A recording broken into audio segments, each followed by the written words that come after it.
Akpith. Corn/maize and bean flour snack. A bread from Ghana. Serves 4. You will need 8 ingredients.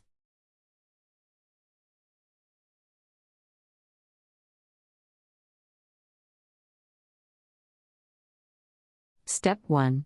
In a large saucepan, boil the water and then in half of the corn/maize meal and all the soy flour to make a thick porridge. Add the baking powder, chili powder if using, and sugar. Season. Step 2. Cook this for 10 minutes over a low heat, stirring constantly. Then remove the pan and set aside to cool for 10 minutes or so. Step 3. At this point, mix in the remaining corn/maize meal and combine thoroughly, adding water to produce a stiff dough.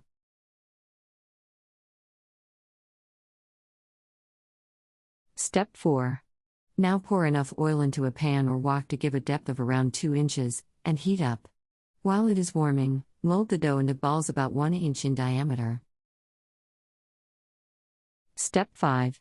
With the oil sizzling hot, slide 4 or 5 balls carefully into the pan and cook for 2 to 3 minutes until they are golden brown. Country Reports, Culture, Countries, Travel.